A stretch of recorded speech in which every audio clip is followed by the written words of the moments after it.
Artinya kami ini di KPU masih manusia-manusia biasa yang sangat mungkin salah, tapi kami pastikan kalau yang salah-salah pasti akan dikoreksi. Yang paling penting KPU ini nggak boleh bohong dan harus ngomong jujur.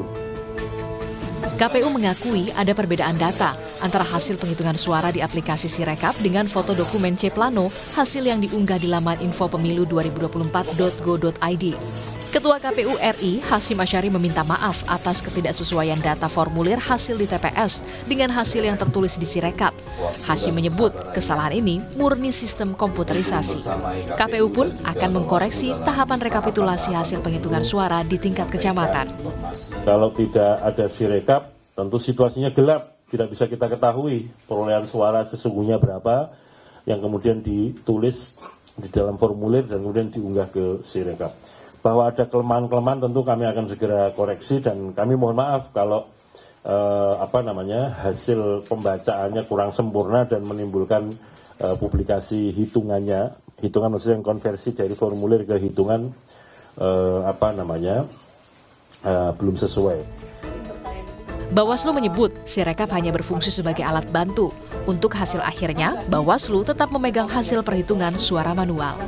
Kami harus menyatakan bahwa Sirekap ini adalah alat bantu.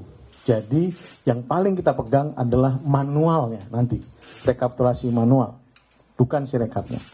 Sirekap hanya memberikan informasi, tadi sudah disebut oleh Mas Ketua KPU, bahwa C1 itu bisa dilihat oleh seluruh warga negara. Jika kemudian dalam membuatnya dalam sistemnya kemudian bermasalah, yang penting bisa dilihat adalah C1-nya, C1 planonya. Itu yang paling penting dalam sebuah pemungutan dan penghitungan suara yang benar.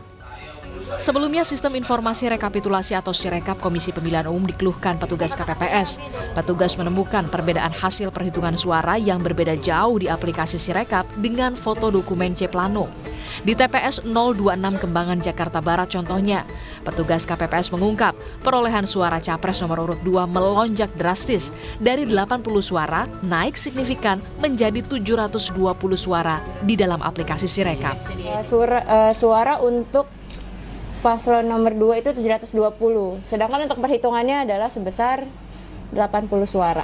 Oh, jadi cuma hanya 80 suara? Ya, betul. Sedangkan di Sirekap yang terbaca adalah 720 suara. Paslon yang lain sama, 95 juga. Nih, seperti Anies 95, di Sirekapnya betul 95. Ganjar pun juga seperti itu. Ganjar ada 22 suara, di Sirekap terekamnya sama 22.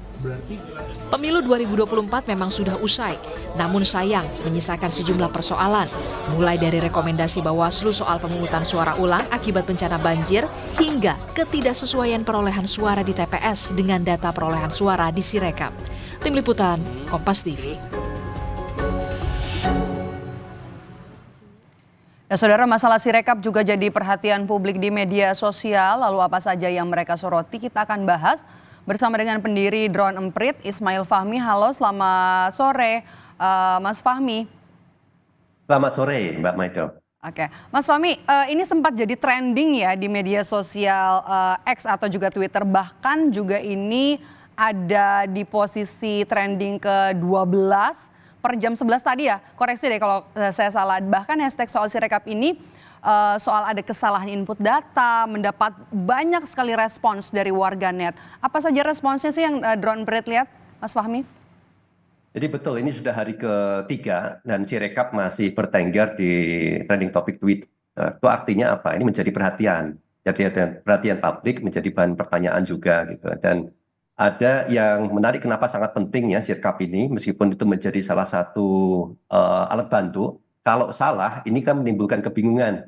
Pernah ini sangat viral juga kemarin, ada satu TPS isinya sampai 3,5 juta suara ya untuk 01 itu ya, menyebabkan persentase 01 sangat tinggi, jadi 31,9%. Tapi setelah dikoreksi menjadi tinggal 25,4%. Dan ini nimbul pertanyaan di kalangan para pendukungnya kan gitu. Nah, jadi sangat penting supaya Sirekap ini bagus gitu. Nah, ini yang ditangkap sama netizen. Dalam 2 hari ya, tanggal 14 sampai 15 ya, Drone Emprit mencatat volume percakapan yang meningkat ya. Total kita bisa dapat sekitar 100 ribuan lebih ya percakapan. Dan kalau kita lihat dari netizen, sentimennya luar biasa, 85% negatif di situ. 85% ya? 85% negatif karena memang di sini banyak sekali komplain. Dari tren kita bisa lihat pertama kali naik tinggi negatif itu tanggal 14 malam hari. Jadi setelah selesai mereka melakukan pencoblosan, kemudian mulai mengupload dan menemukan banyak sekali kesulitan, kemudian juga kesalahan dalam membaca oleh OCR dan lain-lain itu, dan itu kemudian diunggah di media sosial. Nah, begitu masuk di media sosial, jadi sangat ramai. Nah, emosinya jadi mayoritas apa? Marah gitu ya. Kita download menangkap itu ada emosi marah itu cukup besar, kemudian juga emosi antisipasi itu harapan. Publik itu berharap sebetulnya hasil pemilu ini akurat dan adil. Jadi minta kepada KPU supaya mengaudit, memastikan supaya Sirekap ini bagus. Dan kemarahannya apa yang banyak muncul karena tadi kegagalan OCR. Kadang ada yang sampai malam nggak tidur, hari berikutnya lagi gitu. Mengupload tuh nggak bisa karena masih banyak yang salah gitu. Jadi ini menimbulkan kemarahan. Kita lihat satu persatu nih Mas ya. Analisis emosi terhadap Sirekap dari tanggal 14 sampai 15 Februari. Ini data dari Drone Emprit. Ada di sini soal paling besar justru antisipasi sama kemarahan ya Mas ya? Ya betul. Ya, karena disitulah menjadi poin utama dari publik. Mereka sangat berharap meskipun Sirekap ini menjadi alat bantu, tapi harapannya tetap memberikan informasi yang tepat ya. Dan mereka banyak netizen yang nggak tahu bahwa ini menjadi alat bantu saja dan prosesnya berjenjang. Nah, ini yang kemudian menimbulkan kadang kepanikan, asumsi dan kemudian dugaan bahwa ada manipulasi ya untuk membesarkan angka atau suara dari salah satu saja misalnya gitu. Terutama dianggap ini 02 gitu. Nah, kira-kira gitu. Nah, di sini kita lihat juga banyak yang surprise ya, mereka terkejut. Itu posisi nomor 3 tadi terbanyak ya. Setelah antisipasi kemudian juga kemarahan. Kalau antisipasi ingin hasil pemilu yang akurat dan adil, minta kemudian ada audit ya. Selain juga memang ini perhitungannya secara manual dan juga berjenjang, tapi maunya tujuan ada aplikasi Sirekap ini tentunya harus ada tujuannya ya.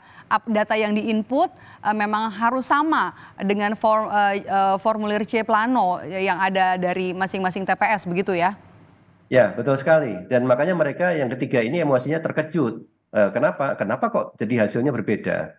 Banyak angka-angka yang kadang bahkan tidak realistis yang dimasukkan di OCR di form C1 Plano berapa, kemudian di OCR berapa. Kadang bedanya sangat tinggi. Dan mungkin nggak semuanya begitu ya, ada beberapa saja. Tapi begitu ini masuk di media sosial, ini akan menimbulkan percakapan yang luas, jadi viral, apalagi didukung oleh mungkin petugas lapangan yang lain juga menginformasikan hal yang sama. Kira-kira begitu. Oke, tadi anticipation, anger, kemudian surprise, dan joy. Ada juga dong yang nggak bisa dianggap kecil nih Mas ya, sebenarnya di posisi keempat ya. Ya, nah joy itu sebetulnya mereka kadang-kadang berhasil tuh ya, terutama mengambil data. Kan awalnya itu dikira kita nggak bisa melihat kopi dari C1-nya, tapi ternyata bisa diambil. Nah, saya masukkan di situ sebagai joy dan mereka mengekspresikan bisa nyedot data, bisa ngambil, terutama buat teman-teman seperti kawal pemilu ya, mereka ingin melakukan verifikasi. Selama ini ngumpulin data C1 akan agak susah dan makanya dari Sirekap bisa jadi satu harapan juga. Oke, selain Sirekap ini kan yang kemudian banyak dibahas, cukup banyak, bahkan trending topik nomor 2 per hari ini adalah soal Komeng ya, koreksi deh kalau saya salah Mas.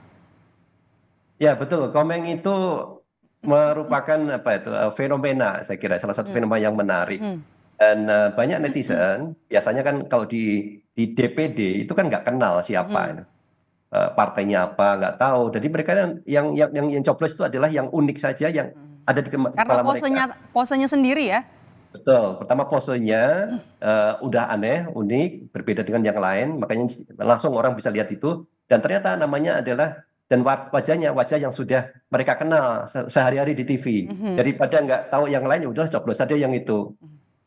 kayaknya banyak itu para pemilih yang berpikiran yang sama sehingga Komeng bisa mendapatkan suara yang besar. Oke, Meskipun sentimennya positif atau negatif? Sentimen positif di sini ya, karena mereka melihat ya ada harapan ya dengan adanya Komeng mungkin ada suasana baru itu di mana di Gedung Bundar ya, di Gedung Bundar di Gedung DPR. Bagaimana jok-jok itu banyak muncul itu misalnya ketika disuruh bicara, mic-nya harus gimanain, itu khas-khas dia ketika di televisi ya, mungkin muncul di sana ya. Jadi pembicaraan-pembicaraan seperti itu yang sangat relate dengan masyarakat, sangat dekat dengan masyarakat, itu menjadi sentimen yang positif. Karena selama ini mereka melihat Komeng ya secara positif ya dalam konteks entertainment.